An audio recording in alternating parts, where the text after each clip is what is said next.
أعوذ بالله السميع العليم من الشيطان الرجيم بسم الله الرحمن الرحيم الحمد لله رب العالمين وبه نستعين وصلى الله على محمد وعلى الطاهرين وعلى الله عليهم أجمعين من الآن إلى قيام يوم الدين آمين رب العالمين. Liberté, égalité, fraternité, la troisième partie, toujours la lecture de cet ouvrage.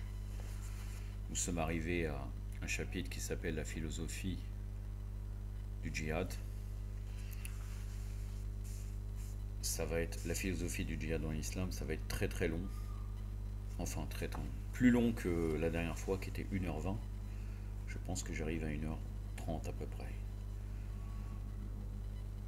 Ça va être la lecture et sincèrement j'ai pas grand chose à dire comme remarque dans ce qu'il va dire, mis à part quelques points. Et au milieu, vers les deux tiers de cet exposé, je vous parlerai d'une personnalité qu'il va citer, qui est cause de divergence sur son statut des savants. C'est-à-dire les savants ont une opinion positive ou négative. Donc ça va être une analyse. Et bien sûr, dans les questions, tout ça c'est une question historique. Dans les questions historiques, l'essentiel de se baser sur les textes, qu'ils soient des livres d'histoire, certaines opinions des savants basées sur des analyses, et bien sûr en premier lieu les hadiths de Muhammad wa ali Muhammad. Allahumma salli ala Muhammad wa ali. Mais après, chacun peut avoir une autre opinion si elle est basée bien sûr sur des, comme je vous ai dit précédemment, basée sur des choses. C'est pas sur le vide. On dira celui-là, cette personnalité, je pense qu'elle est comme ça. Ce n'est pas valable. Et ça, c'est valable pour les personnalités contemporaines, comme on est en train de le faire avec Sayyid Ammar Nakshawani, et les personnalités anciennes, historiques, prétendument ou réellement des compagnons, des imams, des personnalités qui ont joué un rôle, quels étaient leurs statuts, est-ce qu'ils étaient des injustes ou non, ou est-ce que finalement ils se sont repentis. Ça va être le cas pour la personne qu'on va parler tout à l'heure. Tout cela s'analyse. Donc je commence. Sincèrement, je ne comprends pas l'objectif de ce qui est à chaque fois au début. Regardez là. Vous voyez là, c'est avant que le chapitre commence. Ici là, il y a toujours des phrases, comme par exemple la dernière fois, la phrase de la mère Teresa, qu'on pourrait dire aller dans le sens de son exposé.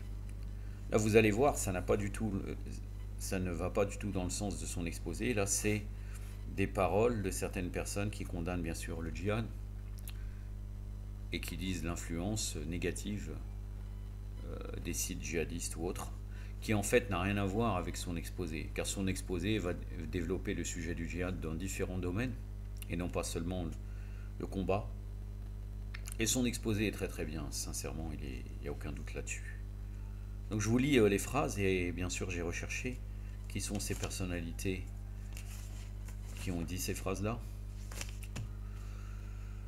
Donc maintenant, donc la première phrase, l'horreur est désormais à portée de clic. Si l'on tape faire le djihad dans Google, il existe 1,6 million de réponses, dont certaines très explicites. Des milliers de sites islamistes extrémistes, dont une vingtaine en français, ont gangrené la toile, mêlant antisémitisme virulent, théorie du complot et soutien au terrorisme.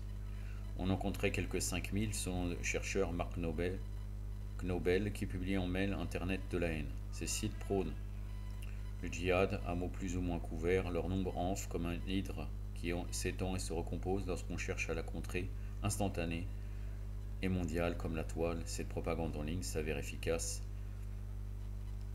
Il qualifie systématiquement l'ennemi, l'occidental, appelle au djihad et encourage les attentats terroristes, explique Mark Knobel. Qui est Mark Knobel? C'est franchement pas du tout une référence. Bon, déjà pour le nombre de sites, bien sûr, depuis ce livre date de 2013, voire 2012, c'était les extraits de discours. Et d'ailleurs, peut-être c'est Sayyid Ammar Nakshawani qui a mis ces 6 phrases-là pour aller dans le sens du discours, mais son discours était dans une océania. Je doute fort qu'il commence par citer ce type de phrases. Surtout que là, ils n'ont aucun sens par rapport à ce qui va nous expliquer. Mark Knobel est qui? Je veux pas développer, c'est le directeur, c'est un des directeurs des études du CRIF.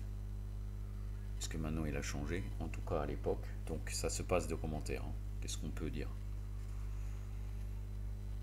Une autre phrase, n'oublions pas que ces islamistes radicaux ne sont pas des extraterrestres. Ils vivent dans la France de 2012, connaissent le degré d'acceptabilité de chaque expression, souligne le politologue Jean-Yves Camus.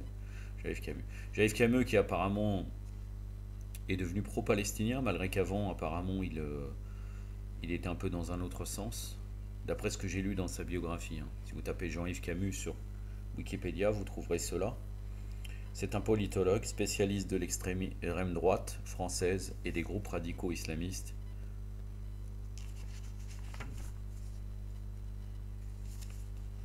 A travaillé pour Charlie Hebdo. Vraiment, ça aussi, ça se passe de commentaires. Membre de l'Observatoire des radicalités politiques.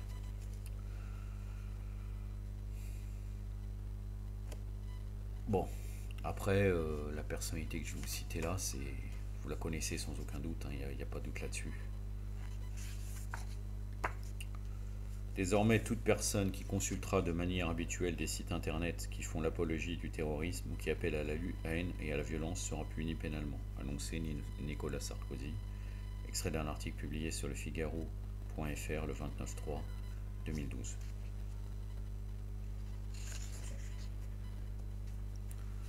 Maintenant, l'exposé de Seyed Amar Nakshawani, qui est vraiment, encore une fois, je vous le dis, parce qu'encore une fois, on va dire, je critique gratuitement, là, en l'occurrence, c'est vraiment quelque chose de bien. Il est positif, et je vais dans le sens de ce qu'il va dire.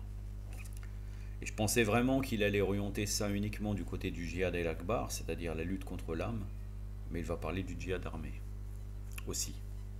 Il va parler du mot djihad dans différentes acceptions et dans toutes ces différentes variantes. Le mot djihad est un mot qui provoque beaucoup de controverses, c'est donc un concept qui doit être mieux défini. D'ailleurs, c'est un mot qui apparaît très régulièrement dans les médias, qu'il associe à des termes comme fondamentaliste, extrémiste et terroriste. Nous devons donc d'étudier le sens profond de ce mot afin d'être en mesure de le placer dans un contexte plus approprié. Nous savons également que les médias ont la capacité de façonner l'opinion publique et que lorsqu'ils concentrent leur attention sur un phénomène particulier avec un jugement qui leur est propre, la société adopte aisément leur point de vue.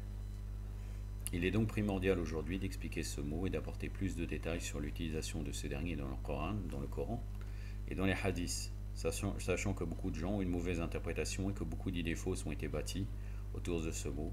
Il s'agit donc de découvrir quels sont les différents contextes au cours desquels ce mot a été utilisé en islam et de saisir les différences entre djihad et asgar, donc le djihad mineur, et le djihad el-akbar, majeur. Bon, ceux qui ont une mauvaise interprétation, il y a différentes personnes, mais là, encore une fois, il s'adresse aux occidentaux dans ce sujet, on l'a bien compris. Il ne parle pas des gens de Daesh, mais en vérité, leur mauvaise interprétation est liée encore une fois à Saqifa, à l'islam de Saqifa, le pseudo-islam de Saqifa dévié des Mukhalifin.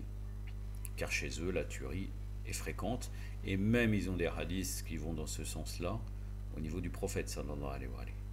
Même si je ne dis pas qu'il n'y a pas eu pas des massacres, mais des punitions et des exécutions dans la biographie du prophète, il y en a. Peut-être un jour on parlera de ça, malgré que c'est pas. S'il y a une occasion, on parlera de ça, ça existe.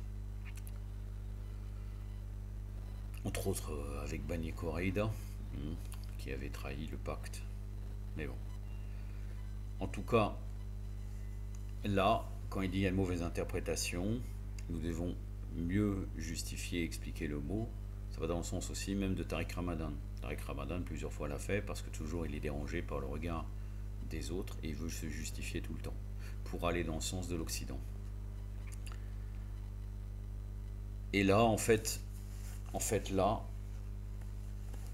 quand il parle de mauvaise interprétation, c'est bien les Occidentaux qui comprennent mal le sens du mot djihad en l'ignorant et en prenant qu'une seule facette, le djihad armé. La racine du mot djihad est jahadou, qui signifie lutter, dans le sens où l'être humain est destiné à lutter à chaque étape de son existence. Quand Allah a créé l'homme, il a souhaité que l'homme fournisse les efforts nécessaires pour s'en sortir, quelles que soient les circonstances dans lesquelles il pourrait se retrouver. En prenant cela en considération, on peut conclure que l'islam condamne celui qui refuse de lutter et apprécie la force du combattant. Celui qui refuse de lutter, là c'est dans tous les domaines, ce n'est pas seulement le djihad armé, et apprécie la force du combattant aussi. A l'opposé du combattant, on a le fainéant, et la paresse est synonyme de faiblesse en islam. L'imam Moussa al-Razem a déclaré à ce sujet: nous devons nous méfier de deux entraves à notre réussite ici-bas et dans au-delà, la paresse et la passivité. La passivité, c'est le fait de ne rien faire du tout, rester otage des événements. Et la paresse, vous connaissez. Nous pouvons d'ailleurs nous rendre compte que le point commun entre ces deux états est que dans les deux cas, on refuse de fournir des efforts et de faire usage des bienfaits qu'Allah nous a donnés. En effet, Allah nous a octroyé plusieurs sens, vue, ouïe, toucher, goût, odorat, à utiliser pour évoluer dans notre milieu et surmonter les obstacles qui peuvent surgir dans notre existence. Une personne qui est passive refuse de chercher les solutions à ses problèmes et baisse les bras à la moindre difficulté. Même quand on l'encourage à ne pas abandonner et à réfléchir pour trouver une voie, elle est capable de tout lâcher si elle ne trouve pas d'issue immédiate à ses ennuis. De la même manière, le paresseux, en découvrant une porte close, n'ira pas chercher une autre par laquelle continuer et se contentera de faire demi-tour. Pour lui, il a essayé, il n'a pas trouvé, alors il n'a pas à continuer. Ces personnes, malheureusement, n'atteindront jamais la réussite, que ce soit ici ou ailleurs, car ces défauts les empêchent de trouver leur voie et de résister face aux calamités. Quelquefois, il y a de la paresse, mais quelquefois, en insistant, on insiste, et on voit qu'il n'y a pas de facilité. Bien sûr, ça ne veut pas dire parce qu'on trouve un obstacle devant nous dès la première fois, qu'on va considérer qu'après, que peut-être Allah subhanahu wa ta'ala ne met pas sa baraka.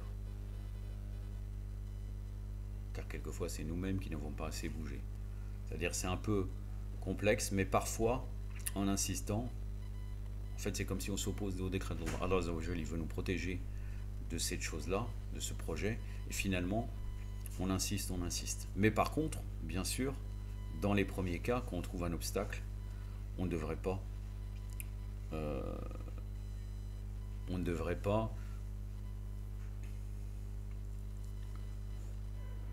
abandonner.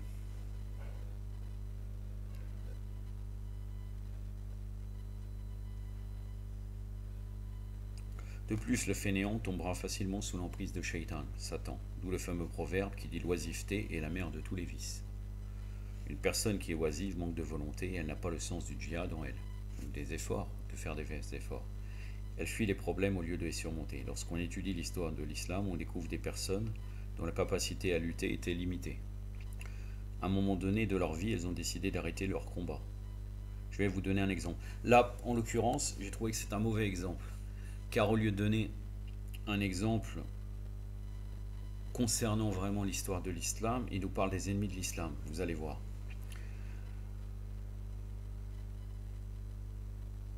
Si leur capacité à lutter était limitée de ses opposants, de ses ennemis de l'islam, c'est quelque chose de bien. Abu Lahab était l'un des plus grands ennemis du prophète Mohammed sallallahu alayhi wa sallam, même s'il était l'oncle du prophète. Allah l'a d'ailleurs maudit, lui et sa femme Jamil dans le Coran. Ils étaient tous les deux à l'origine d'une grande partie des ennuis du prophète sallallahu alayhi wa sallam à la Mecque. Mais ils n'étaient pas les seuls à s'opposer fermement au prophète. Il y avait Abu Jahal, Utba ibn Rabi'a et Umayya ibn al-Khallaf, qui étaient plus que décidés à nuire à la mission prophétique. Toutefois, Abu Lahab mit un terme à son combat contre le prophète lorsque ce dernier quitta la Mecque pour s'installer à Médine. La bataille de Badr a eu lieu en l'an 2 de l'Hégire lorsque Abu Jahal, Utba ibn Rabi'a et Umayya ibn al-Khallaf apprirent qu'une bataille contre le prophète Mohammed sallallahu alayhi wa sallam était sur le point d'éclater. Ils étaient tous les trois décidés à participer. De son côté, Abu Lahab déclara qu'il ne donnerait pas cette peine et il décidera de payer un homme appelé Al-As ibn Hashim pour aller combattre à sa place. Ce dernier devait recevoir la somme de 4000 dirhams, dont dirhams c'est de l'argent, c'est des pièces d'argent, pour ce service, mais il n'est jamais revenu du champ de bataille. Nous constatons donc qu'Abu Lahab n'était pas prêt à aller jusqu'au bout de son combat. Oui, il ne voulait pas combattre, peut-être même il se disait je vais me faire tuer, il avait peur de la mort sans aucun doute. L'islam de son côté stipule que l'être humain peut atteindre la noblesse grâce au djihad. L'être humain doit être prêt à se surpasser dans tous les aspects de son existence. D'ailleurs, la plus importante forme de djihad mise en avant par l'islam est le djihad intellectuel. C'est-à-dire que le degré le plus élevé que l'on puisse atteindre en islam est celui de mujtahid. Un mujtahid, c'est un savant, mais pas n'importe lequel, c'est un savant qui accomplit le djihad à travers la science du savoir. La mujtahid dans le sens effort. Effort pour atteindre le savoir, c'est pas forcément mujtahid actuel, par exemple, uniquement dans le fiqh. C'est quelqu'un qui a fait des efforts, et même d'ailleurs quelqu'un qui serait un croyant et qui aurait touché un domaine profane, dans un domaine bien sûr louable, comme peut bien en la biologie ou d'autres, on pourrait dire que pour son domaine, c'est un mujtahid. On parle du sens, on parle du sens linguistique. Parce que les gens maintenant, quand ils voient mujtahid, ils pensent forcément au fiqh, alors que c'est plus vaste que cela. Il doit faire face à des difficultés financières, sacrifier son sommeil, se concentrer malgré la chaleur et bien d'autres problèmes encore dans le but de parfaire ses connaissances théologiques et d'atteindre son objectif. Par la suite, il doit se concentrer sur la transmission de son savoir, comme c'était le cas de l'imam al-Kulaini. Bon, il emprunt le terme imam, on va dire Shir al-Kulaini. Mais bon, c'est correct de dire imam, mais on va rester toujours à distance pour ne pas confondre avec les imams infaillibles. D'ailleurs, on attribue imam, encore lui ça va, il dit pour Shir al-Kulaini. Mais quelquefois, certaines personnes donnent le titre imam uniquement pour une personne, et les autres, on va dire sayyid ou cher.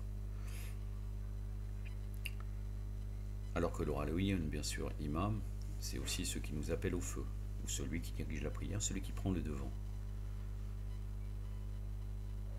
C'est le cas de l'imam al-Kulaini lorsqu'il a compilé El-Kafi, de Shir Sadour lorsqu'il a écrit Malayadour al-Faqih, de Shir Toussi quand il a travaillé sur Tardib, les Stibsar, de l'Bukhari, de l'imam al-Bukhari, c'est ça qui est étonnant qu'il a qualifié, et de l'imam Muslim lorsqu'ils ont rédigé leur Sahih, ou de l'imam Nasa'i, de l'imam Tirmidhi lorsqu'ils ont produit leur Sunan, tout en pensant qu'ils font des efforts dans le batin.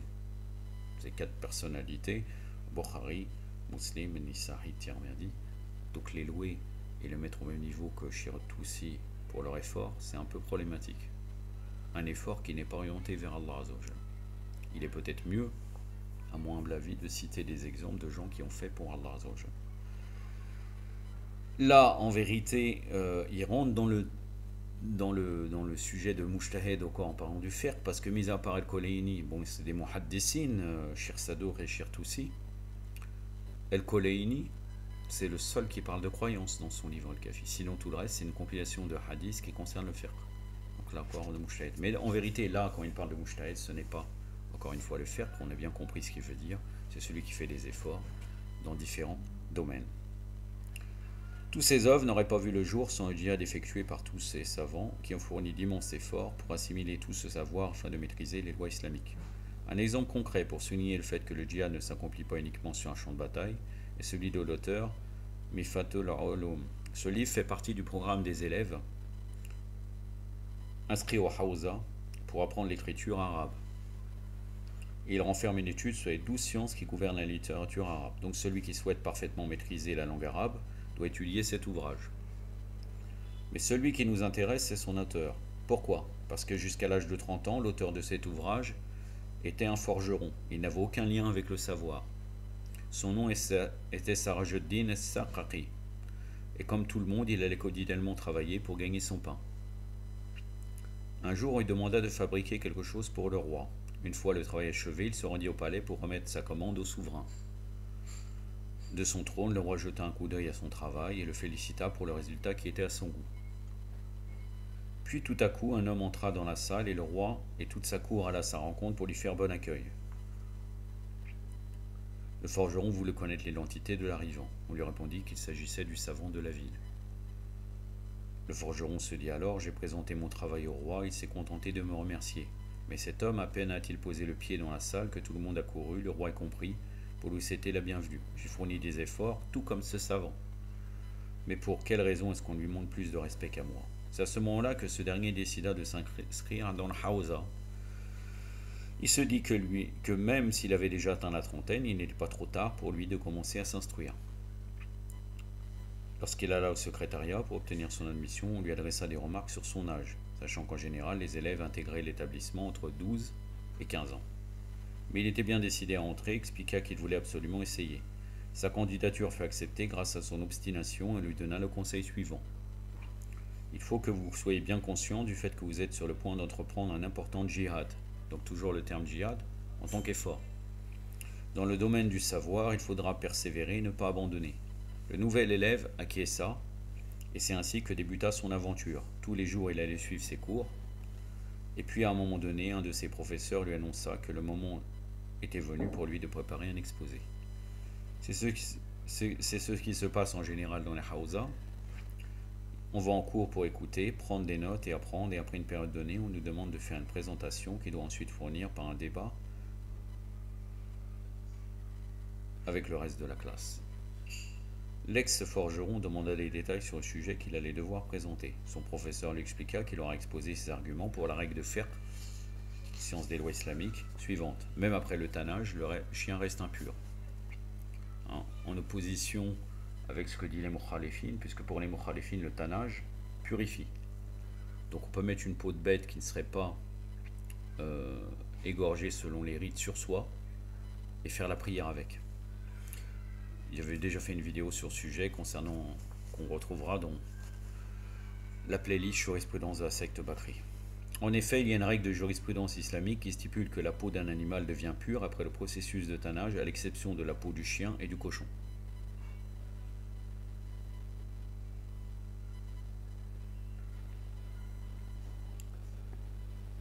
Donc après, le tannage, si c'est le fait de rendre du cuir, ce ne doit pas être tout à fait ça. Car le cuir, s'il n'a pas été égorgé avec un animal, s'il n'a pas été fait avec un animal qui n'a pas été égorgé selon les rites, il reste impur.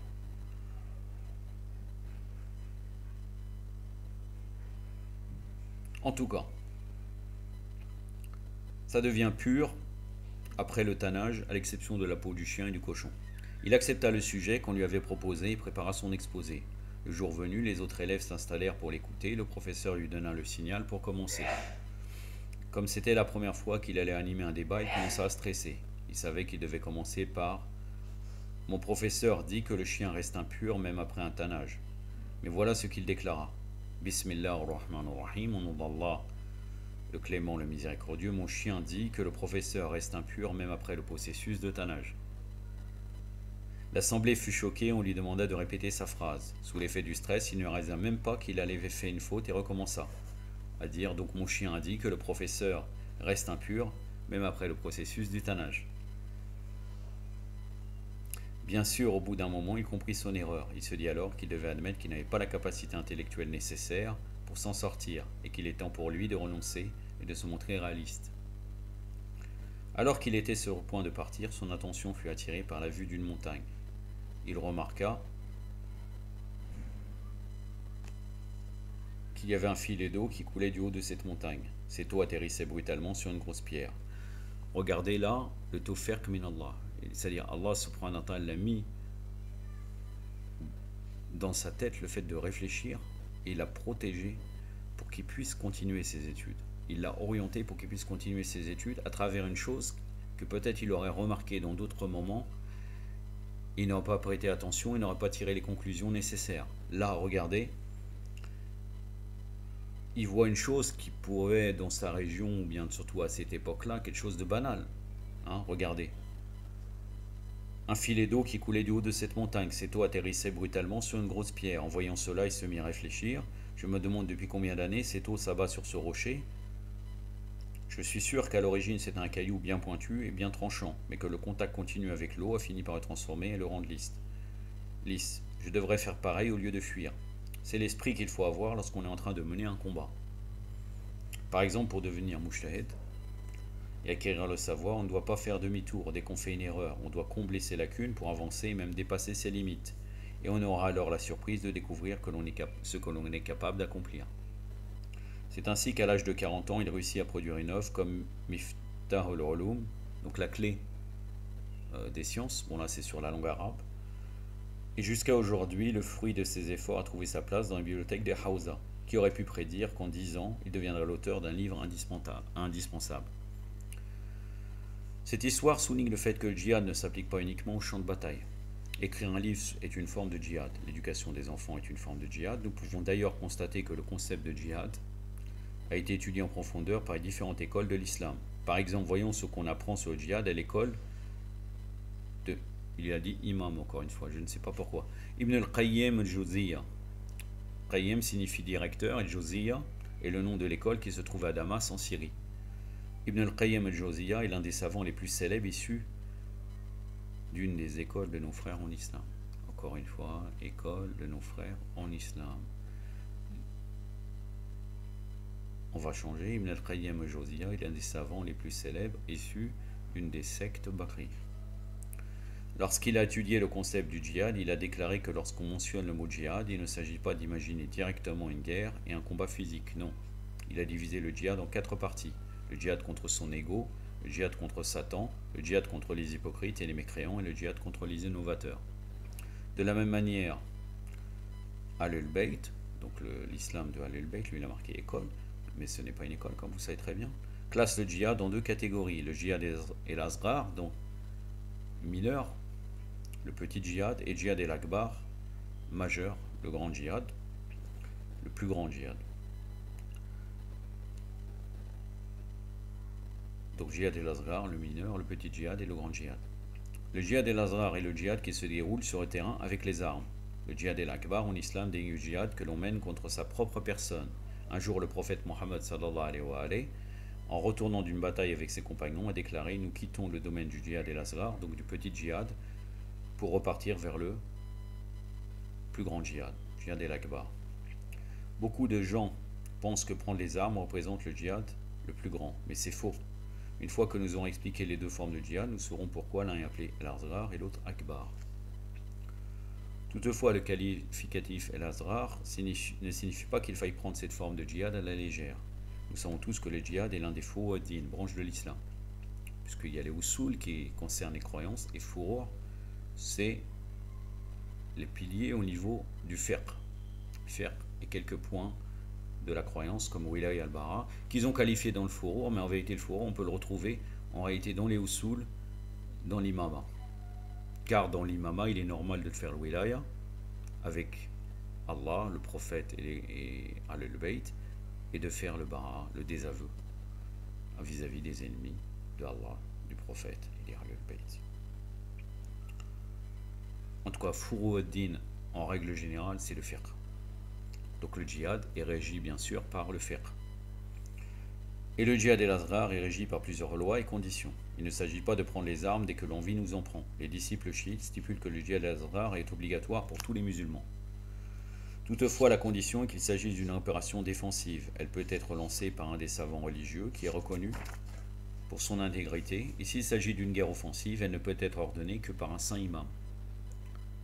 C'est très connu. Donc le djihad qui débute, qui agresse quelqu'un, d'une manière légitime bien sûr, elle n'est que la prérogative de l'imam infaillible.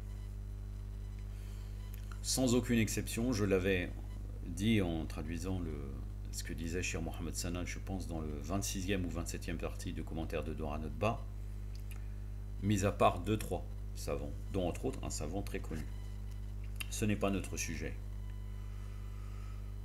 Parce qu'il y a une grande différence, donc elle ne peut être ordonnée que par un saint imam, parce qu'il y a une grande différence entre une guerre défensive et une guerre offensive. Une riposte défensive est organisée lorsqu'on subit régulièrement des agressions et des injustices de la part d'un groupe déterminé d'individus.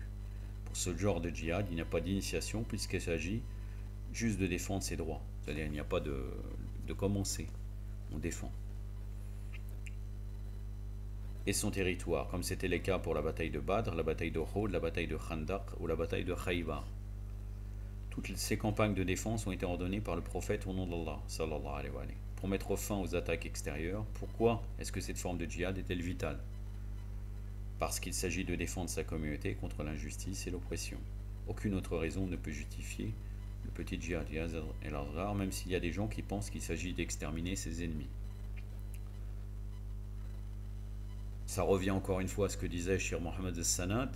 Chez nous, c'est pas lié à la religion, c'est lié à ce qu'on est hostile ou bien on est allié. C'est cela, la définition et le fait qu'on combat tel ou tel ennemi. Ce n'est pas lié au fait que, parce que c'est les chrétiens, parce que c'est des bouddhistes, parce que c'est tel, même en étant des musulmans, l'imam Ali alayhi salam les a combattus. Musulmans, bien sûr, d'une manière extérieure, pour ceux qui pensent cela.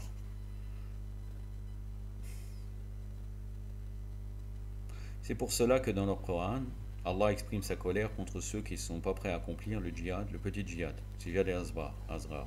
Certains individus préfèrent rester au chaud chez eux plutôt que d'aller faire la guerre.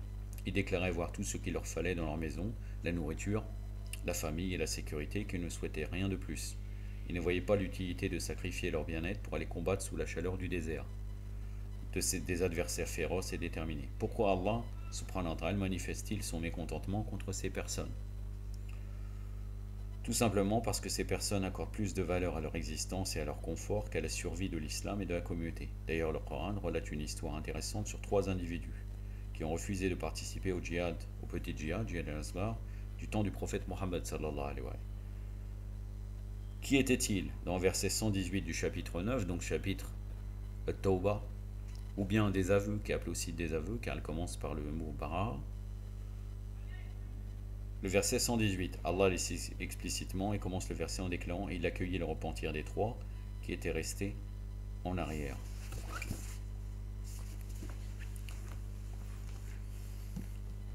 Sourate 9, donc le verset 118.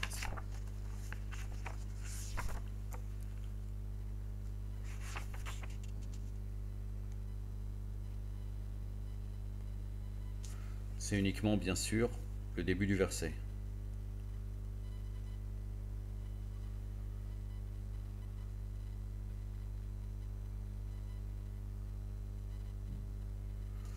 أعوذ بالله السميع العليم من الشيطان الرجيم ولا صلاتي الذين خلفوا حتى إذا دق عليهم الأرض. C'est bien que la terre fut trop étroite. Mais Allah subhanahu wa ta'ala a accepté le repentir. Il s'agissait de Hilal ibn Umayya, Ka'b ibn Malik et el Mara ibn Rabira.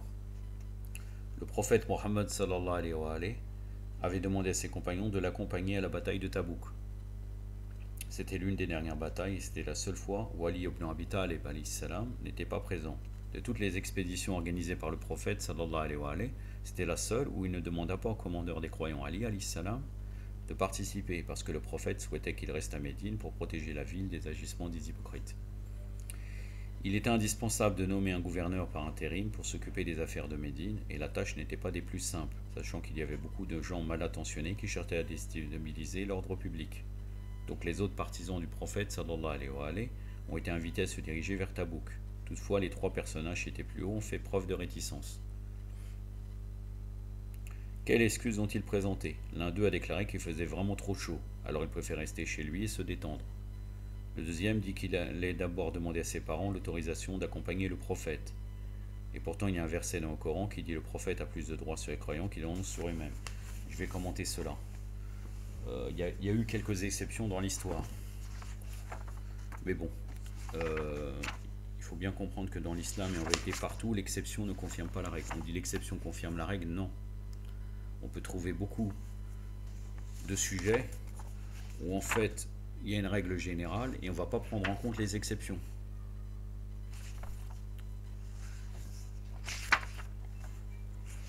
On peut donner un exemple que je donne très souvent avec les Omeyyades. Dans le Ziyarat Ashura, qu'est-ce qu'on dit? La'anallahu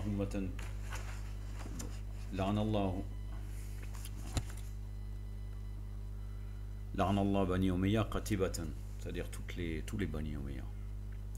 Donc en fait, et pourtant, on trouve des exceptions. Entre autres, Muawiyah, le fils de Yazid. Il y en a un qui s'appelle aussi Sad el-Khair ou quelque chose comme ça. Je ne me rappelle plus, mais il fait partie des Abbassides. Non, lui, il fait partie des Abbassides. Il y a même un des petits-fils de Amn al-As qui était Shia. Est-ce que forcément on va dire voilà, c'est faux ce qui a été dit dans les Ziyarat Ashura? Non. D'une manière générale, ils sont maudits, les Bani Umayya.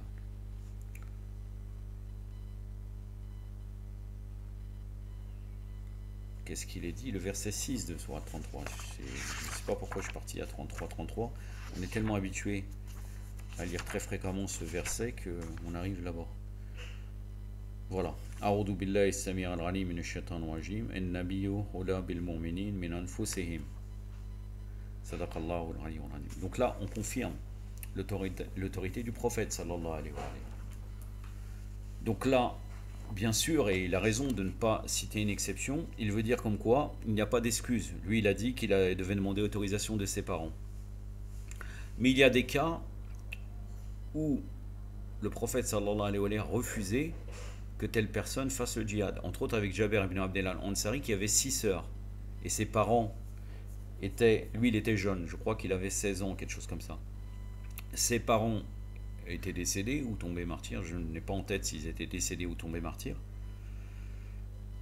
Et le prophète sallallahu alayhi wa sallam a refusé qu'il aille faire le djihad. Il a dit, attends, tu dois t'occuper de tes sœurs. Tu vois? Vous voyez? Mais en tout cas, là, la règle générale, c'est que s'il y a un djihad, tout le monde devrait y aller pour un djihad défensif.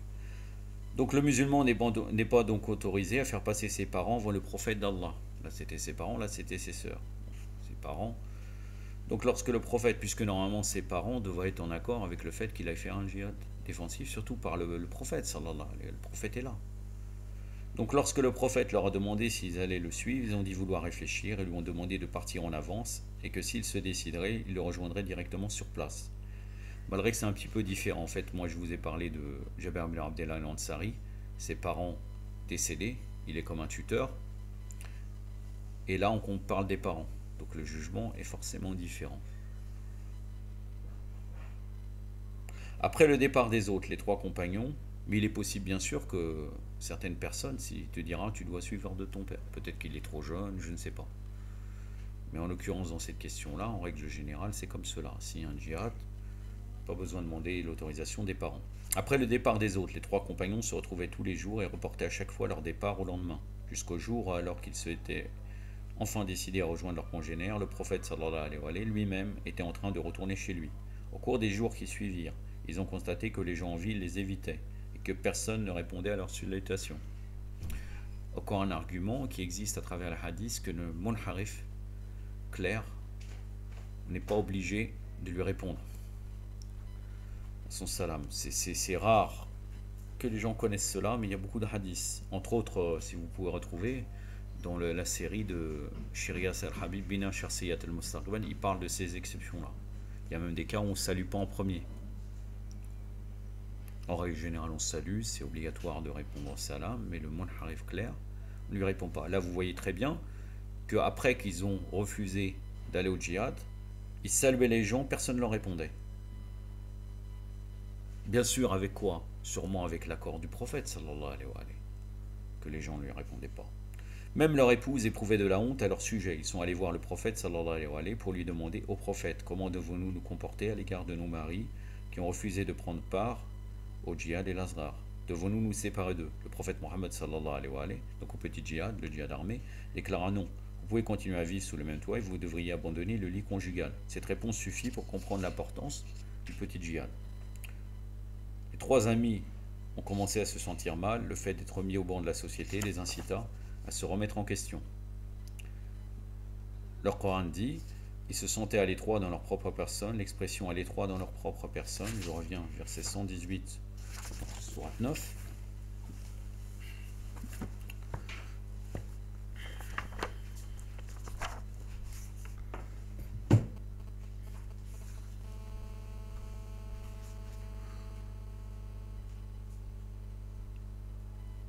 أعوذ بالله السميع العليم من الشيطان الرجيم ودقت عليهم أنفسهم صدق الله العلي العظيم. Donc au milieu du verset. Donc au fond d'eux-mêmes, ils se sentaient étroits. Peut-être qu'ils avaient la poitrine nuée ou autre. L'expression à l'étroit dans leur propre personne fait référence ici au fait qu'ils n'étaient plus en paix avec eux-mêmes. Voilà, donc une boule d'angoisse comme une forme de dépression. Ils se concertèrent pour décider ce qu'ils devaient faire pour améliorer leur situation. L'un d'eux suggéra qu'ils devaient tous les 3 se retirer dans les montagnes pour jeûner et demander le pardon d'Allah, subhanahu wa ta'ala. Ils ont donc quitté la ville et ont passé plusieurs journées à prier, mais aucun verset de clémence à leur égard n'a été révélé. Ils étaient en train de se demander ce qu'ils devaient faire pour obtenir l'absolution et calmer la colère du Tout-Puissant. à leur égard, jusqu'à ce qu'ils finissent par prendre la décision de se séparer pour implorer le Seigneur, chacun de leur côté.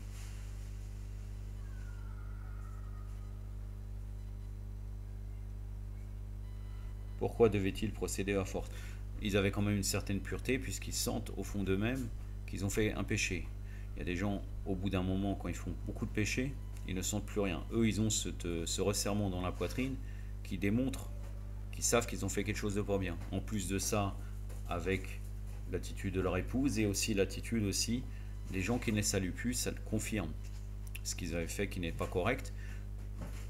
Et bien sûr, ils savent très bien que c'est avec l'accord du prophète. Et ils relient l'accord du prophète, sallallahu alayhi wa alayhi, l'attitude du prophète avec Allah subhanahu wa ta'ala.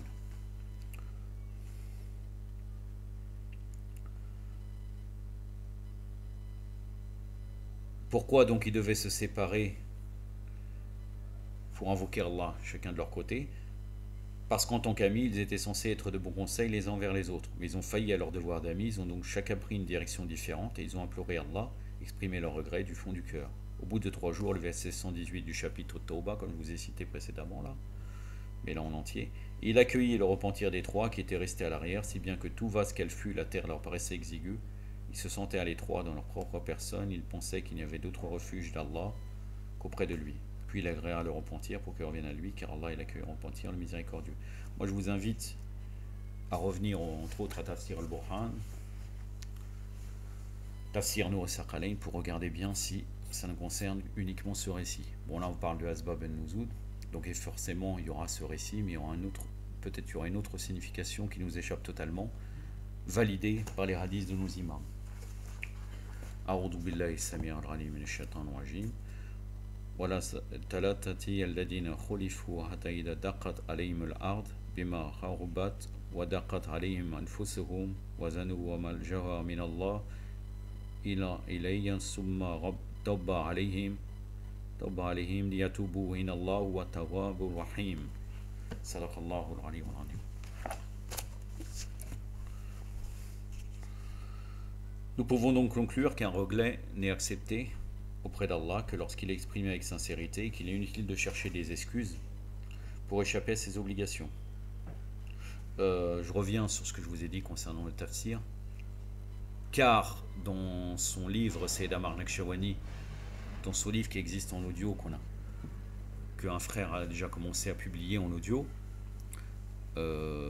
les 14 infaillibles, il dit bien dans son introduction, et vous retrouverez dans une playlist études et critiques, dans le premier épisode, même pas l'introduction, Sayyid Amar Naqshbandi, dans ses sources, à 80%, ce n'est pas des sources chiites. Il dit qu'il prend des orientalistes. Donc on ne peut pas, là dans ce livre en l'occurrence, qui est une compilation de conférences, on ne peut pas savoir sur quoi il s'est basé. En tout cas, comme je vous ai dit, c'est possible, Asbab al-Nuzul il existe, mais peut-être c'est un autre sens total. On va l'accepter. Nous voyons beaucoup de nos frères musulmans accomplir le petit djihad dans certains pays, mais la question est de savoir si nous, de notre côté, nous serions prêts à faire pareil. Si un jour on nous demandait de nous rendre sur le champ de bataille, combien d'entre nous seraient sincèrement enclins à mettre leur vie en danger? Combien d'entre nous invoqueraient les mêmes excuses que celles mentionnées dans le Coran? Les personnalités les plus remarquables de l'histoire étaient non seulement toujours prêtes à accomplir le petit djihad, le djihad el-Asghar, mais aussi à sacrifier tout ce qu'ils avaient pour Allah. Tout ce qu'ils avaient pour Allah. Selon moi, le monde musulman n'a pas exploité Ali ibn Abi Talib alayhi salam comme il aurait dû.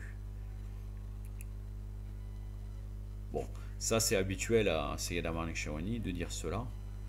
Et on a vu ce qu'il a fait dans son livre Les 14 infaillibles. Quand des fois il dit on ne connaît pas assez, il arrive à raconter quand même que l'imam Sadiq alayhi salam, dans ce livre-là, parlait de la philosophie grecque. Très très étonnant, qui n'a rien à voir. Mais c'est vrai, la phrase en soi qu'il dit là, elle est vraie. Elle est valable pour tous les imams. Le fait qu'on n'a pas su exploiter le savoir des imams et on n'a pas profité réellement d'eux. D'une manière générale, cette phrase est juste. Mais après, il faut qu'on essaie de la mettre en application, et en particulier l'auteur lui-même. Selon moi, le monde musulman n'a pas exploité Ali ibn Abi Talib comme il aurait dû. Ali ibn Abi Talib, alayhi salam, au cours des 33 premières années de son existence, c'est-à-dire jusqu'au décès, jusqu'au martyr ou décès du prophète Mohammed, sallallahu alayhi wa alayhi, s'est donné corps et âme pour le djihad et l'Asghar. Il était toujours au devant de la scène, que ce soit à Badr, à Uhud, à Khandaq wa Khaybar. Mais ce qui est surprenant, c'est qu'après le départ du prophète Mohammed sallallahu alayhi wa sallam, le commandeur des croyants n'a plus touché à son épée pendant au moins 25 ans. Ça c'est très très important, regardez. Et l'on ose dire qu'Ali ibn Abi Talib était en bon terme avec ceux qui ont pris le pouvoir par la suite. Ya Sayyid Ammar Nakshawani, tu te contredis clairement. Très souvent, tu nous parles d'écoles bakrites en les appelant sunnites, nos frères, etc. etc. Et c'est vrai, cette remarque est juste, tout à fait. L'imam Ali, alayhi salam, n'a pas touché à son épée jusqu'à qu'il soit calife. Et ça répond en vérité à Sayyid Mohammed Baqir Sadr, qui Sayyid Mohammed Baqir Sadr disait comme quoi, soi-disant, l'imam Ali ou le Hassan et le Hussein, alayhim salam ajma'in, auraient combattu dans les guerres d'apostasie avec Abu Bakr, la'anatullah alayh. C'est une réponse claire sur ça. Effectivement, pas en bon terme, ça c'est sûr et certain. Imam Ali n'était pas en bon terme avec ses usurpateurs. Maintenant, à un certain moment donné, il essayait de préserver ce qu'il y avait à préserver, car on sait très bien qu'il y avait les Byzantins autour de l'État, autour de Médine, et autour de l'Empire musulman, de l'État musulman, et les Perses, qui étaient les principaux ennemis du prophète Mohammed sallallahu alayhi wa sallam à l'époque, étaient aussi les principaux ennemis de l'islam naissant. Donc il fallait éviter une guerre intérieure. Mais l'imam Ali, maintes et maintes fois, il a dénoncé cela. Entre autres dans un khutbah très très connu qu'on peut retrouver dans Nahj al-Balagha qui s'appelle Khutbah Shaqiyya. Et dans d'autres domaines, entre autres dans le Bihar et la Noire, vous trouvez cela dans certains volumes. Je n'ai pas les volumes en tête, mais je sais que maintenant certaines éditions ont enlevé ces volumes-là. Mais vous allez trouver la condamnation des imams alayhim salam concernant ces trois. En l'occurrence, donc Abu Bakr, Omar et Othman, la'anatullah alayhim. Si c'était vrai, donc si c'était vrai qu'il serait en bon terme. Donc ça c'est la question de Sayyid Ammar Nakshawani. Si c'était vrai, pourquoi s'est-il retiré du petit djihad à l'âge de 33 ans? Si on y réfléchit, on constate qu'il s'est écoulé 25 ans entre la mort du prophète Mohammed sallallahu alayhi wa sallam, le décès et le khalifa d'Ali ibn Abi Talib alayhi salam. Et au cours de cette période, pas une fois, Ali alayhi salam n'a touché à Zulfiqar. Zulfiqar, la fameuse épée qui a été offerte par le prophète à la bataille d'Uhud, à l'imam Ali. Une fois qu'il est devenu calife, il a recommencé à défendre l'islam à la bataille du Chameau, à Siffin et à Nahrawan. C'est ainsi qu'on peut conclure que les musulmans n'ont pas accompli le djihad et l'Azrar de façon appropriée. Oui, on peut conclure cela, c'est-à-dire que ceux qui se disaient musulmans ou ceux qui ont suivi les usurpateurs ont fait une forme de djihad qui en vérité était fausse. Mais il y a aussi ce qu'on appelle le djihad el-Akbar, sauf bien sûr peut-être contre ceux qui se prétendaient prophètes, comme Mousselima al-Kaddab et aussi une autre femme, j'ai oublié comment elle s'appelle, il y avait quelqu'un d'autre aussi. Mais il y a aussi ce qu'on appelle le djihad el-Akbar, qui est encore plus important et qui est une bataille livrée contre sa propre personne. Dans les médias, lorsqu'on parle de djihad, on l'associe directement à un champ de bataille. Combien de fois avez-vous eu l'occasion de lire des articles où le mot djihad est associé à l'âme? C'est une réalité, encore une fois, mais là il s'adresse aux occidentaux. Sinon pour les musulmans, normalement, n'importe quelle personne sait aussi que le djihad el-Akbar, c'est le djihad contre son moi.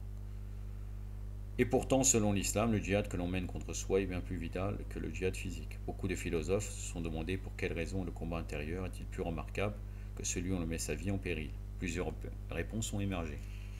Selon certains, sur un champ de bataille, on se contente d'affronter un seul ennemi. Alors que lorsqu'on affronte son moi, on doit vaincre des milliers d'ennemis, la fierté, la colère, l'hypocrisie, la jalousie, et ainsi de suite. Ensuite, sur le terrain, on fait face à des inconnus. Mais quand on est en guerre contre ces mauvaises habitudes, on doit affronter ses ennemis, mais aussi ses amis. Il devient parfois indispensable de s'opposer à sa famille et à ses amis. Prenons par exemple le cas du prophète Nour, alayhi wa afdallah salat ala Muhammad wa ali Muhammad.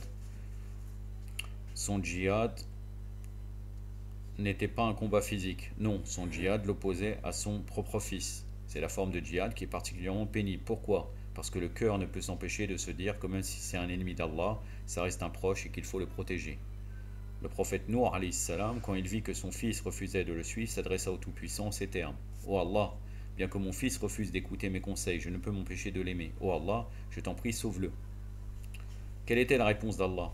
Oh Nour, il n'est pas de ta famille, car il a commis un acte infâme. La sourate numéro 11, le verset 46. Imaginez le dilemme du prophète Nour à ce moment-là. De la même manière, combien de nos amis nous ont déjà déçus à travers leur comportement.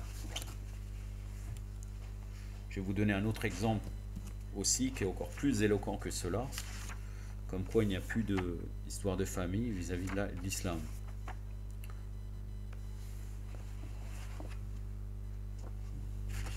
Bien sûr qu'on est dans le droit chemin, ça reste...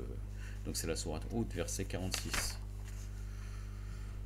Le début du verset. A'udhu billahi samir al-ghalim min ash-shaytan rajim. Qala ya Nuh innahu laysa min halika. Sadaqa innahu amalun ghayru salih. Sadaqa Allahu al-aliyyul azim.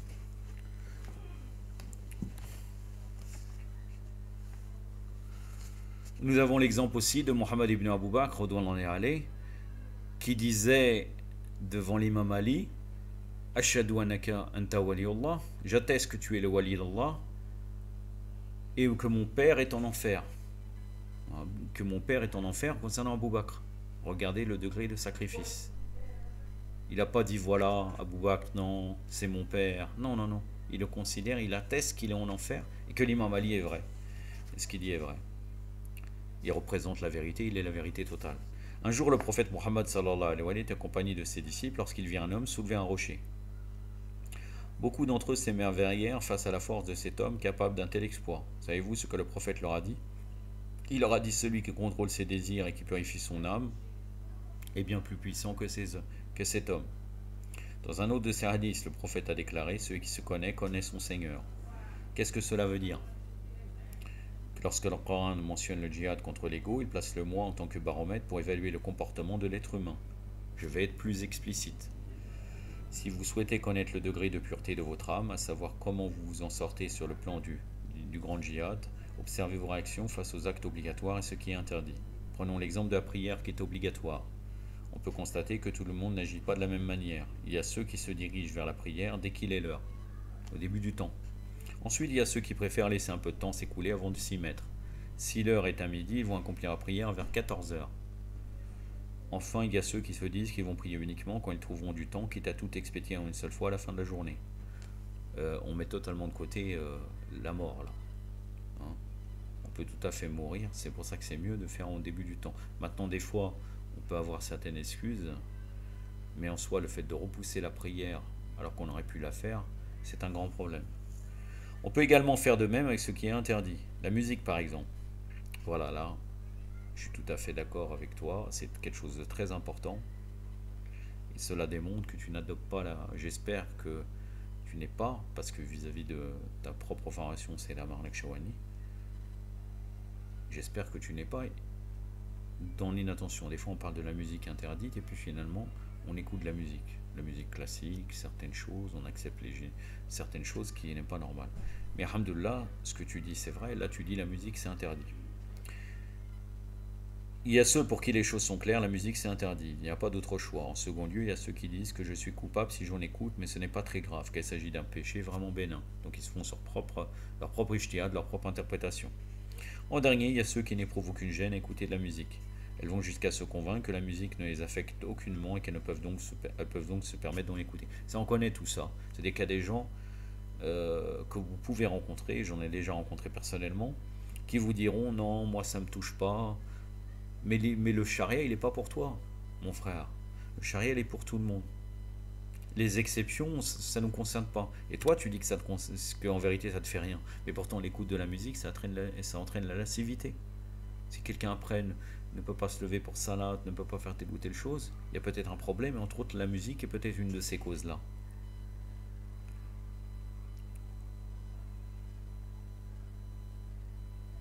La façon dont nous réagissons face à ce qui est autorisé et ce qui est interdit en dit long sur notre propre personne. D'ailleurs, dans le Coran, l'âme est classée en 3 catégories. El-Nef, c'est l'Amara, l'être dominant et enclin au péché. El-Nef, c'est l'Awama. Donc là, c'est l'âme qui va nous réprouver, c'est-à-dire qui va discuter, en fait, qui va nous dire tu fais quelque chose de pas bien. Là, il dit l'être conscient. Et nefs al-mutmaïna, donc l'âme apaisée, l'être confiant et paisible. Nous allons les étudier en détail et voir comment cela nous permet d'évaluer notre récit dans le Jihad al-Akbar. Et nefs al-amara est le niveau où l'être humain trouve des excuses pour s'autoriser ce qui est interdit. À partir de cet instant, commettre des péchés devient vraiment aisé et banal. Lorsque Zulekha a tenté de s'enfermer avec le prophète Youssouf, alayhi wa afdala salat ala Muhammad wa ali Muhammad, pour s'offrir à lui, il s'est directement tourné vers Allah et déclaré: Je ne m'innocente cependant pas, car l'âme est très incitatrice au mal, à moins que mon Seigneur, par miséricorde, ne la préserve du péché.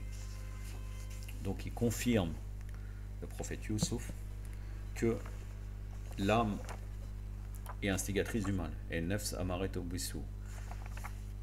Le verset, donc la sourate 12, le verset 53.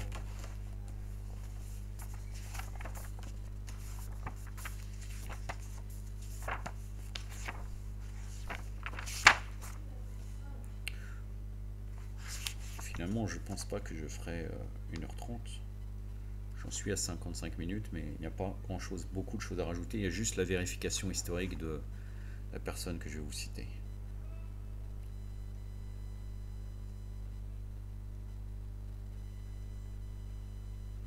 أعوذ بالله السميع العليم من الشيطان الرجيم وما أبرئ نفسي إن النفس لمعته بالسوء إلى معين ربي sauf صدق الله العلي العظيم العلي العظيم, au moins que le Seigneur, par l'effet de la miséricorde,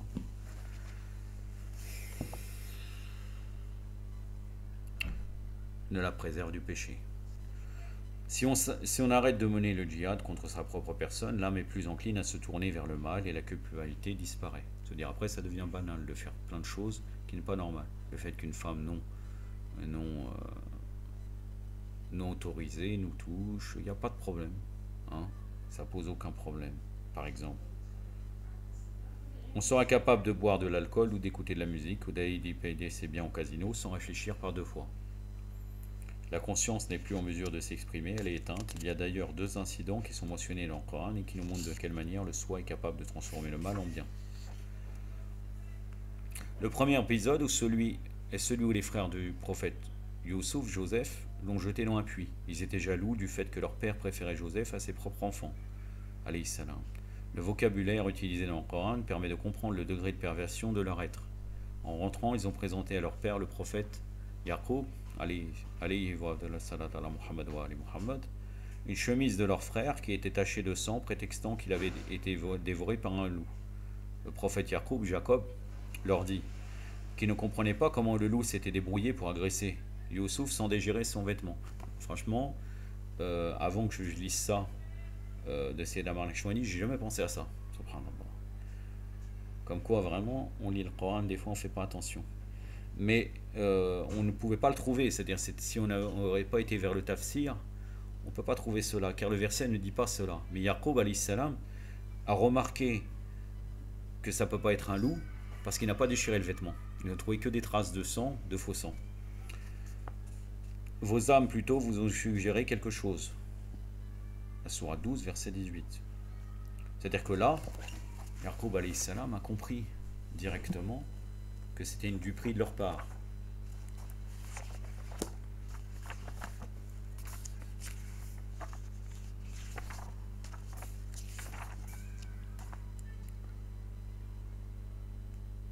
C'est au milieu du verset.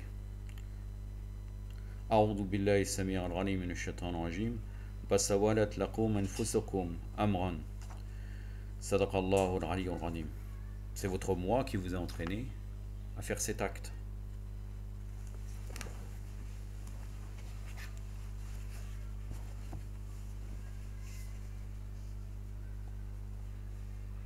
Que voulait dire par là? Il leur signifiait que seule la bassesse de leurs sentiments avait pu les pousser à concevoir un tel complot envers leurs propres frères.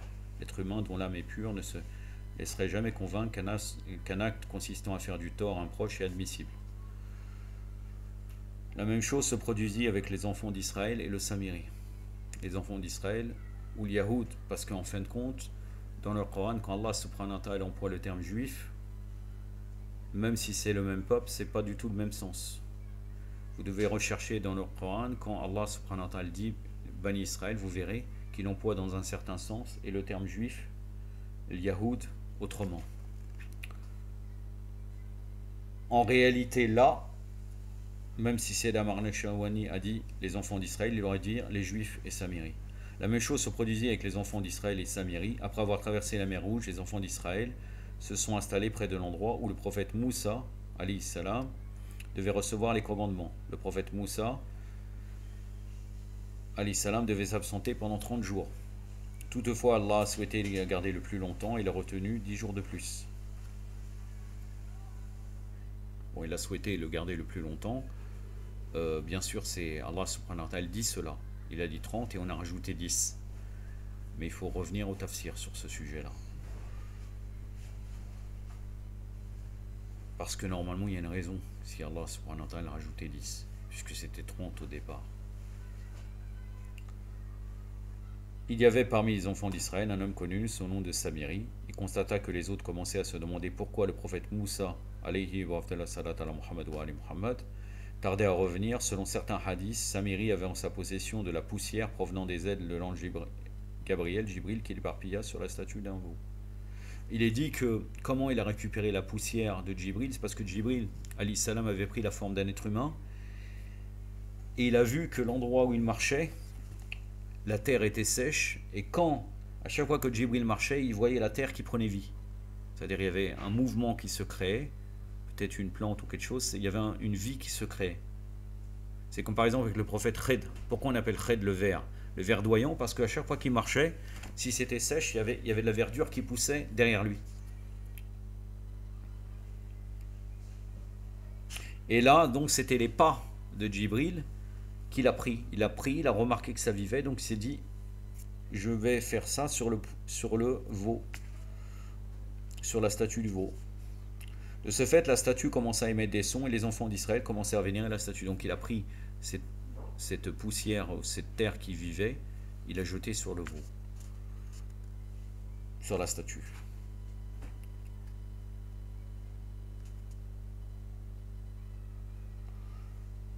De ce fait, la statue commença à émettre des sons, et les enfants d'Israël commencèrent à vénérer la statue. Imaginez donc la situation quelques jours plus tôt. Allah a fendu la mer en deux pour ce peuple, et déjà il se montrait ingrat.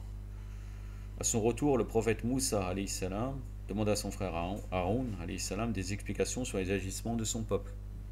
Aaron expliqua au prophète Moussa qu'il avait fait de son mieux pour les empêcher de succomber à la tentation, mais que personne n'avait voulu l'écouter. C'est à ce moment-là que Samiri avoua sa culpabilité par ces mots. Voilà ce que mon âme m'a suggéré. Une petite parenthèse, comme vous savez très bien, le prophète Mohammed sallallahu alayhi wa alayhi a dit que tu es comme moi, comme Aaron par rapport à Moussa, sauf qu'après il n'y aura pas de prophète après moi.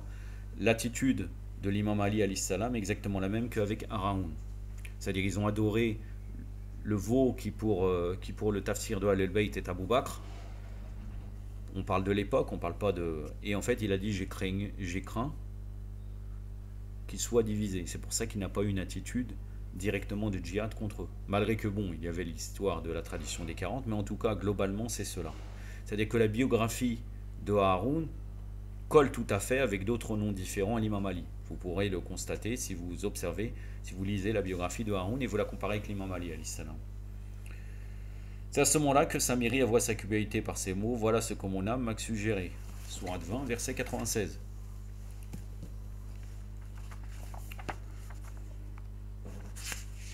Donc la sourate Taha.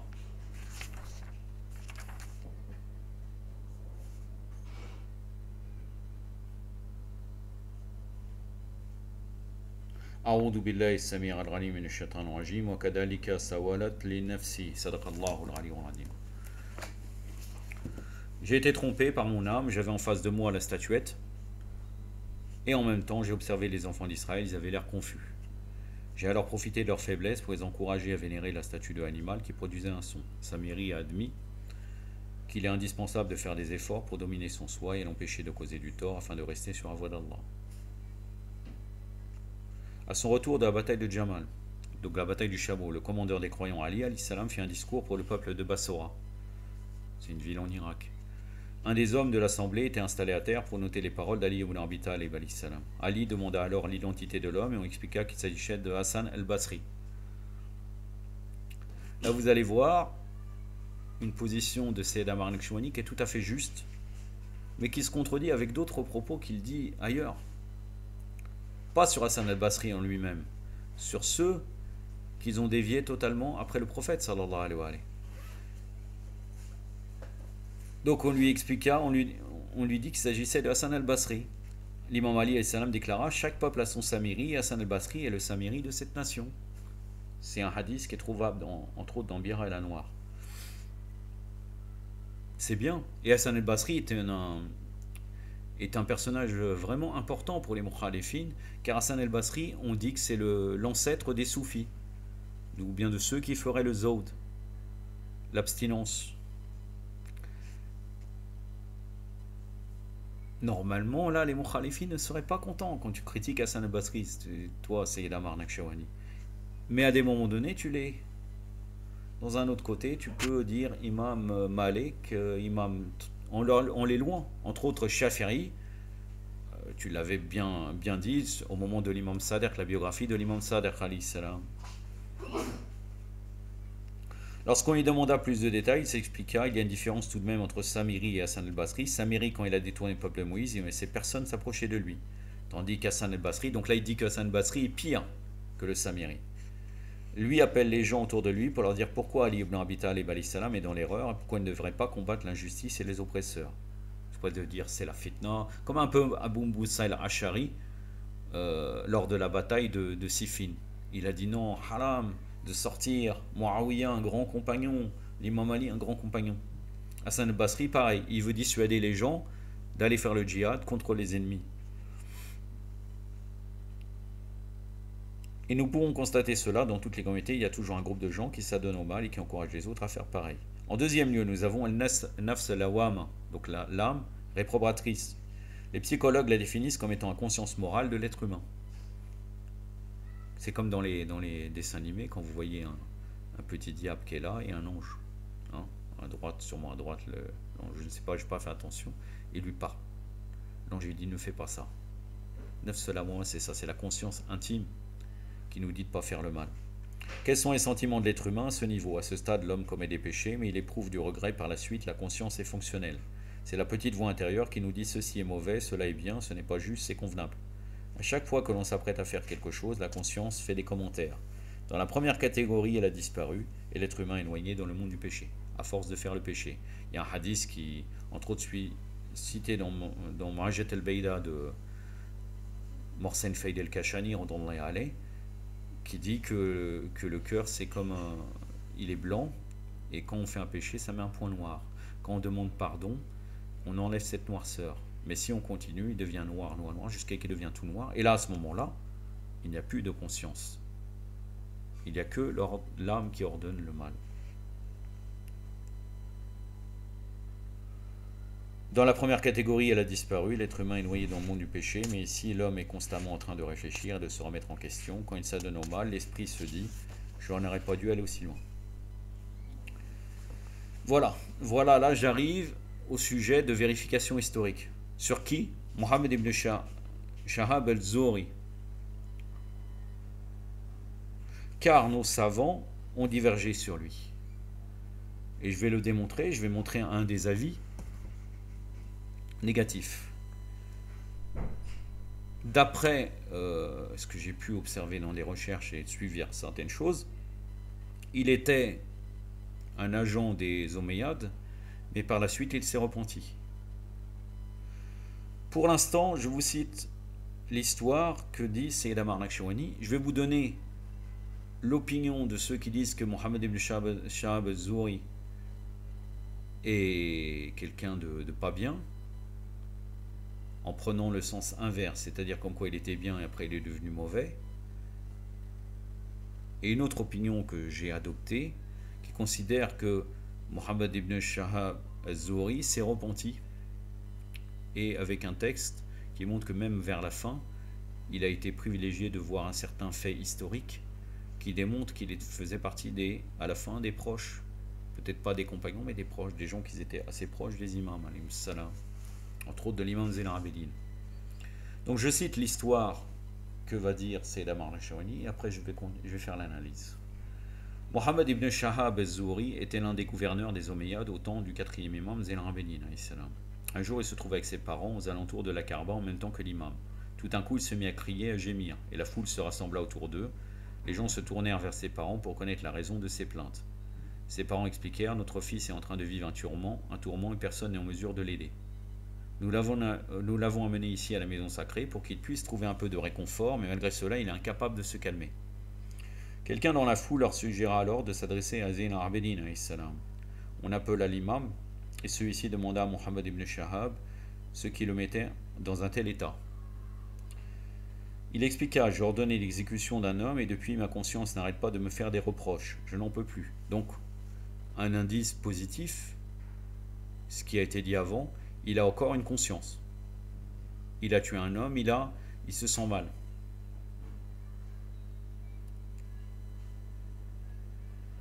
Il recommença à pleurer de plus belle. L'imam alayhi salam lui dit alors: arrête de pleurer, je ne suis pas préoccupé par tes lamentations et ta conscience, je suis plus inquiet du fait que tu te détournes de la miséricorde d'Allah. Il lui a envoyé un missile verbal, qui est une vérité. Ce qui n'est pas important, c'est pas tes lamentations, c'est que tu t'éloignes de la miséricorde d'Allah et que tu dois demander pardon à Allah. Et quelquefois des gens pleurent, mais finalement ils ne demandent pas pardon à Allah. Mohammed ibn Shahab fut captivé par les paroles de l'imam et souhaita être mieux éclairé. L'imam déclara alors: tu dois te réjouir du fait que ton être soit encore en mesure de dialoguer avec toi et de te faire des reproches quand tu commets un faux pas. Tu dois être content du fait que ton être soit encore capable de ressentir de la culpabilité. Il y a des gens qui ont perdu ce bienfait. Il demanda alors à l'imam ce qu'il devait faire. L'imam lui suggéra alors de se rendre auprès de la famille de la victime pour lui payer le prix du sang et lui demander pardon. Mohammed ibn Shihab expliqua qu'il avait déjà essayé de le faire mais qu'on l'avait rejeté. L'imam lui dit alors de laisser le prix du sang chez la famille et de s'en aller. L'imam aurait pu le condamner pour avoir commis un acte aussi déplorable. Mais au lieu de cela, il a voulu faire comprendre à quel point il est important d'avoir une conscience qui ne reste pas silencieuse et qui accomplit ce travail. Nous voyons à travers cette histoire, entre autres, que là, Mohammed ibn Shihab az-Zuhri regrette son acte et se repent. Même dans le tafsir Imam Hassan Askari alayhi salam, il y a un récit avec l'imam Zayn al-Abidin qui va de son sens-là. Qu'est-ce qu'il nous dit? Certains savants, qu'est-ce qu'ils nous disent contre lui?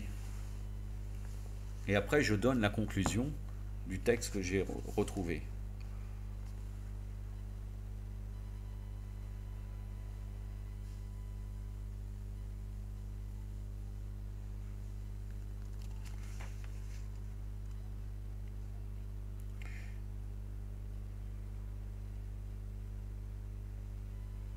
Az-Zuhri, entre autres, a inventé des hadiths. Donc là, qu'est-ce qu'il dit? La personne qui ne serait pas en accord avec lui, il dit qu'il était au début un des élèves proches de l'imam Sajjad. Mais après, il a suivi son moi et il a commencé à se rapprocher du système de Bani Umayya.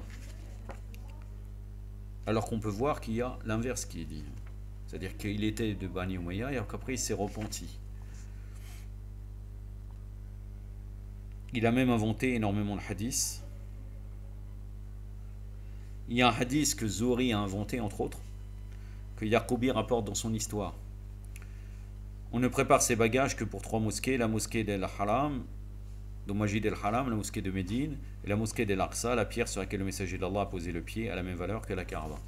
Tout en sachant que selon Ahl-Bayt, entre autres dans un hadith qui vient de Wasail al-Shira, normalement si je ne me trompe pas, la Kaaba, non, la pierre sur laquelle le prophète sallallahu alayhi wa sallam a posé le pied est dans le 4e ciel. Ce hadith, pourquoi il avait été dit par Zuhri? Il avait été dit car à l'époque, Abdullah ibn Zubair, qui était le gouverneur omeyyade officiel, et comme lui était proche de Omeyyades, pas Abdullah ibn Zubair, pardon, je me trompe, Abdelmalek ibn Marwan, il ne pouvait pas aller à la Kaaba. Pourquoi? Parce qu'il y avait Abdullah ibn Zubair qui occupait, qui avait fait une révolte, et qui avait pris le pouvoir là-bas. Comme il gouvernait cette ville-là, et que lui, il avait ses partisans omeyyades ou des gens proches des Bani Umayya, il leur a dit: vous allez au Majid al-Aqsa. Et il poussait, Abdelmalek ibn Marwan, il poussait les gens à aller dans cette mosquée au lieu de Majid al-Haram.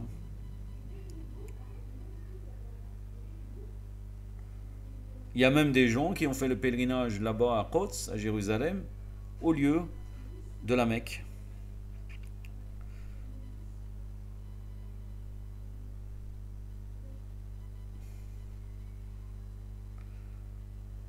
Il s'aurait été dit donc par le livre Abdelhossein de Sayyid Abdelhossein Sharaf el-Din dans Ajubat Masail al-Jar Allah, comme quoi il a prétendu à Zouri que le prince des croyants était touché par le Jabr. Hein, il est un fataliste. Et qu'il attribue au messager d'Allah une parole sans laquelle il aurait dit au sujet du verset coranique suivant: l'homme est le plus querelleur des êtres, qu'il s'agissait du prince des croyants. Il rapporte aussi que Hamza, Sayyid al-Shuhada, alayhi salam, buvait du vin. Et il créait tout cela pour soutenir le front politique d'Abdelmalek ibn Marwan et des Omeyyades contre les imams de Ahlul Bayt alayhi salam.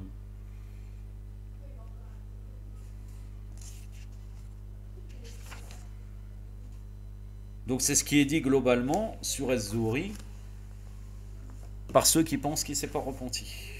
Bon, donc le tafsir Imam Hassan Askari, vous revenez, vous avez le texte là qu'a cité Sayyid Arman al-Shawani, qui prouve qu'après cette oppression qu'il avait fait, il a cherché à se repentir. Et l'imam Sajjad l'a conseillé. Il y a un fait très important qui démontre que ce n'est pas comme ils ont dit.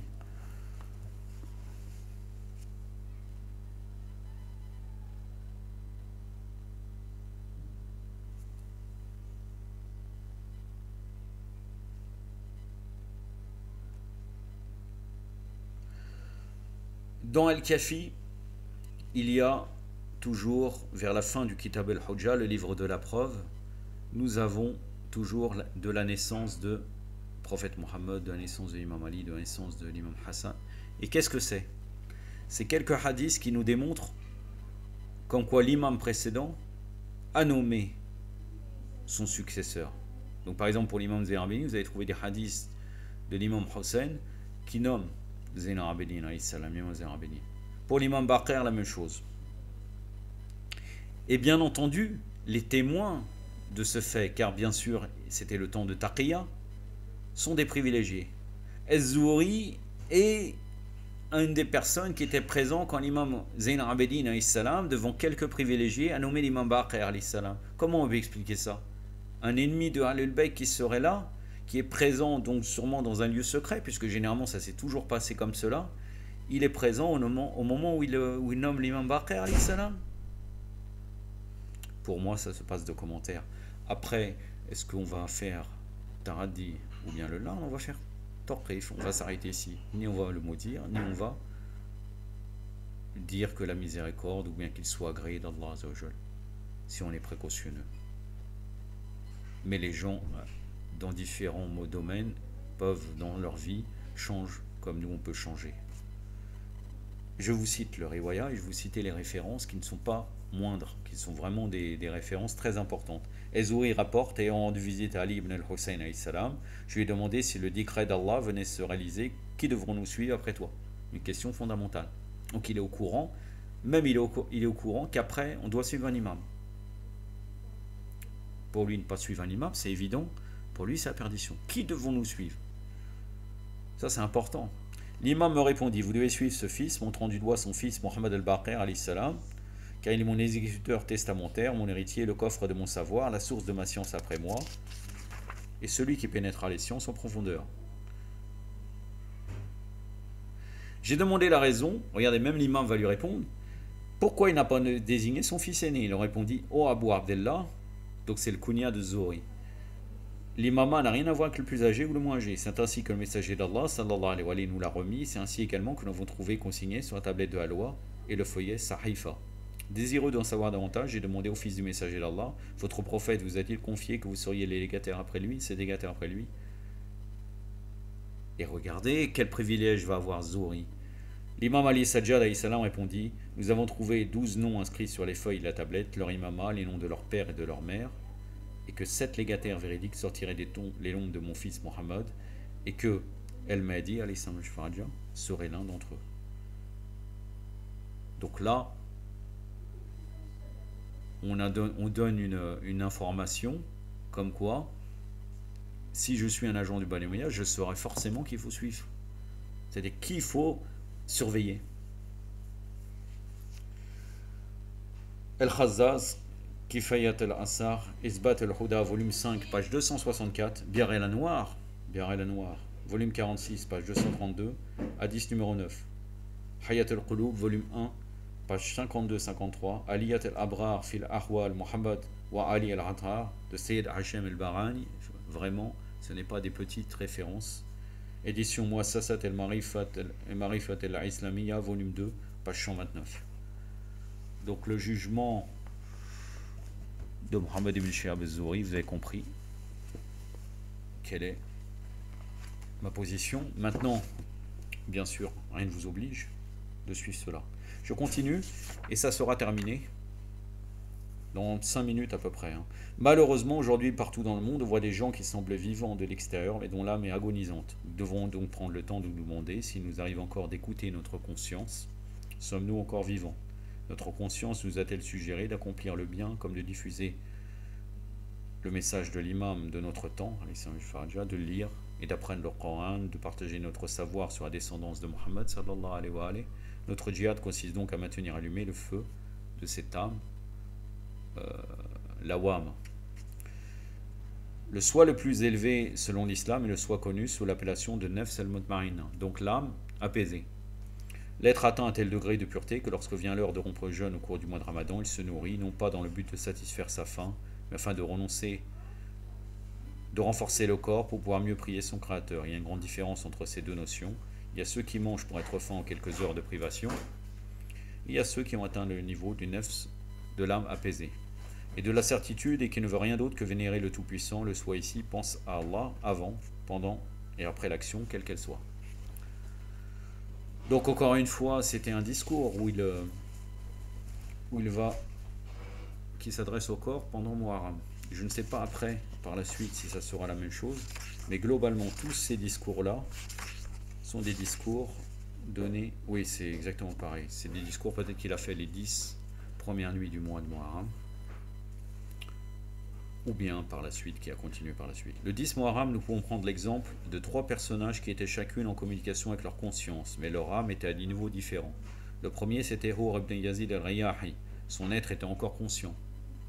Il éprouvait de la culpabilité, il se demandait comment il pourrait participer au massacre d'Imam Hussein alayhi salam. Puis il se dit, par Allah, je dois faire ici le choix entre le paradis et l'enfer. Donc là, il avait le degré de l'âme qui se...